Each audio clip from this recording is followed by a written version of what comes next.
Oh, hey, hi, welcome back again. It's me, your sex positive bestie. If you're new here, my name's Nadia, and I help people with vulvas have hotter sex, and definitely sex that includes orgasms, because there is an orgasm gap and it needs to be closed. It's my belief that no matter how good the sex is that you're having, everyone can be having better sex. And I'm going to share with you 4 of my favorite hacks for doing just that. And all of these tips are really simple to implement, but will have a very powerful impact on the quality of sex you're having. So let's get into it. One of the biggest lies that we get told when it comes to sex is the heteronormative model is the gold standard of sex. And what I mean is penis in vagina sex. This is what we learn sex looks like in sex ed, and it's also what we learn sex looks like in mainstream porn. But the reality is this is one of the least effective ways to get someone with a vulva to orgasm. Research shows roughly 2/3 of people with vulvas require or prefer clitoral stimulation in order to reach the big O. It's not particularly surprising then that when you look at the statistics around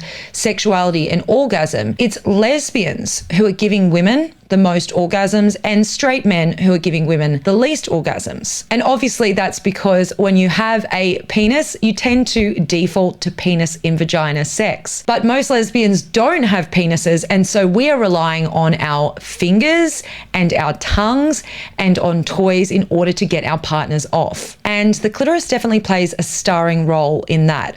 Autostraddle did a survey of over 15,000 lesbians a few years ago on their preferred sexual practices. Penetrative sex did not even make the top 5, and all of the top 5 involved some form of concentrated clitoral stimulation. And this definitely isn't to say that you need to be a lesbian to have better sex.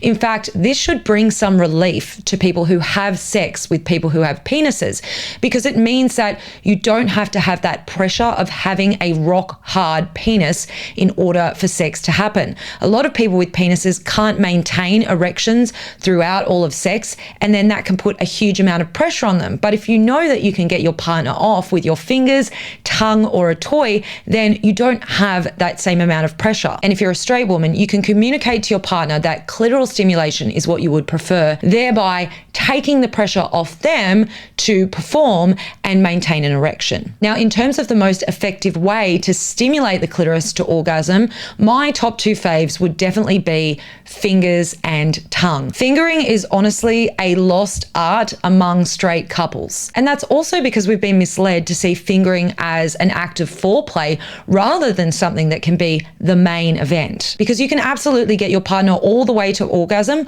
with your fingers alone. The mistake that most people tend to make when it comes to clitoral stimulation is treating the clitoris like it's a DJ booth. Please, for the love of all people with vulvas, we beg of you, do not do this. The clitoris is a huge bundle of nerve endings. It has more nerve endings in it than the head of the penis. Researchers have estimated there is roughly 10,000 nerve endings in there, which means it can be a source of incredible pleasure, but it's also really sensitive, which means it can easily become irritated. So things like flicking and rubbing with a lot of pressure, which are things that we see in porn, are actually things you should be avoiding. The reason that we see those a lot in porn is because they're much more visual, and porn is a visual medium. The best way to stimulate a clitoris doesn't look particularly visual because it's using a very gentle, repetitious touch. I recommend using 2 fingers and just focusing on the top pads of your fingertips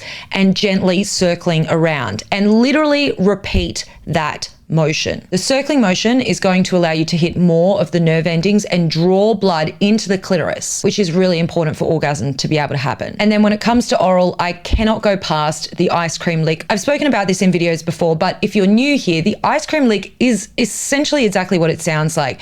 You are licking the clitoris as if you are licking an ice cream. And most of us tend to lick ice creams with a flat, relaxed tongue. The reason flat, relaxed tongues are really good for clitorises is because they're not applying too much pressure, and the pressure that is being used is evenly dispersed, which again means you are hitting more of those nerve endings. Because sex education doesn't really teach us about what pleasure looks like for people with vulvas at all, a lot of us end up turning to porn for answers. And the problem is, because porn is a form of entertainment, it's not actually showing a realistic depiction of what most people with vulvas need to get off. When we want to be entertained, we need to be mentally and visually stimulated, which is why when you're watching porn, there's lots of positions going on and things are being changed up very frequently. But in reality, most people with vulvas actually require repetition to reach climax. There's truly nothing worse than having a partner find the right spot and bring you close to climax, and right before you're about to come, they switch things up. Each time you switch things up,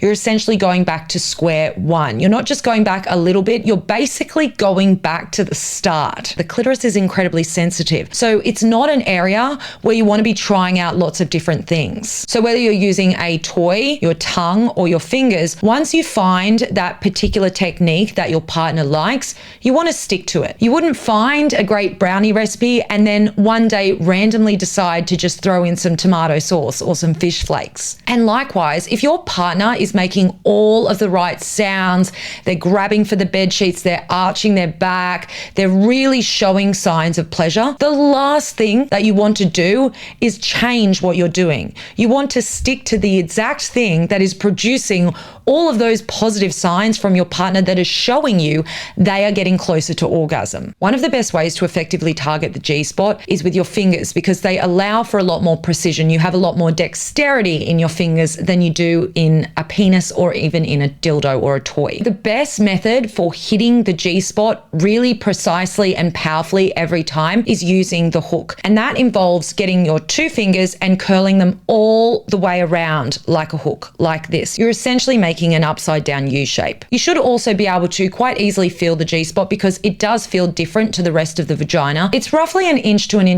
inches inside on the front wall of the vagina, and it tends to feel a bit more soft and squidgy. And what you want to do when you hook your fingers around is find essentially what is going to feel like a ledge that you're going to push down on. And this particular position is going to allow you to apply quite a lot of pressure to that ledge, which is really effective for stimulating the G-spot and also for squirting if your partner is able to squirt. Unlike the clitoris, the G-spot can actually take a lot more pressure, which for most people with vulvas is going to be preferred. And that's because what you are trying to hit when you're pressing down on that ledge is actually deeper inside. It is the clitoral roots. The head of the clitoris is that little pea-sized bump that you can see on the outside of the vulva sitting just above the urethra. And we used to think this was the entire clitoris up until about 20 years ago, when an Australian urologist discovered through micro-dissection of cadavers that actually the clitoris has roots which run deep down into the vagina and butt up against the front wall of the vagina. And the bottom of those roots,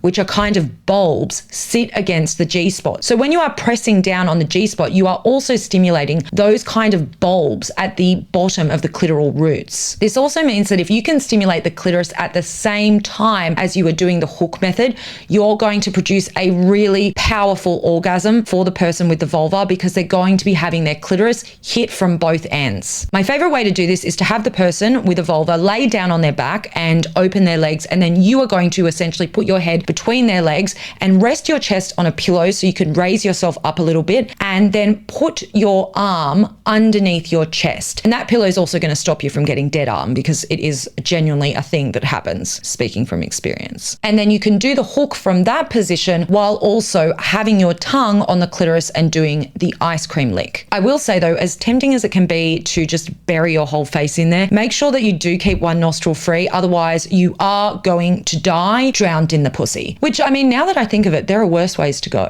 So back in the 60s, there were some researchers that did some really cutting edge studies on sex. They actually got humans in labs and got them to have sex and hooked them up to machines and studied them and surveyed them afterwards to try to work out more about how pleasure actually works, particularly for people with vulvas. And what they discovered during these studies was that one of the best ways to get someone with a vulva extremely lubricated and extremely aroused, two things which are super important for getting to orgasm, are by using a technique which they coined sensate focus. And sensate focus is really just a form of teasing. Teasing is something that tends to get really neglected in sex between straight couples because it's very penetration focused, and often, particularly if you've been with your partner for a long time, you can really skip out the foreplay and just move straight into penetration, so there isn't time for that anticipation to build. And research shows that people with vulvas in particular need to build anticipation, and we need time to relax in order to get aroused enough to make orgasm a possibility. Specifically, what they found is the most impactful way to tease someone with a vulva is to avoid touching the vulva altogether, as well as the breasts. And these are because they're the two most kind of sexual areas of the body, so we're anticipating having them touched. So if you hold off touching them, it's going to create more excitement and even more of a desire to have those areas touched. Simply literally circling around the breast with either your hands, your fingers, you could do it with an ice cube, with a feather, with your tongue. I mean, the possibilities are really endless. That is going to create intense arousal and desire. Hey, it's Editing Nadia here, and I hope you enjoyed that video. But before you go, I want to share some very exciting news, and that is that I am launching a program where I'm going to work with you one-on-one to teach you how to have the best sex of your life. Now, the program is launching soon, and I am only going to be offering limited spaces. So if you're interested, you can hit the link below the video to join the waitlist. And if you join the waitlist, then I will let you know when it goes live. Hope to see some of you there, and I will see you all in the next video. Mwah.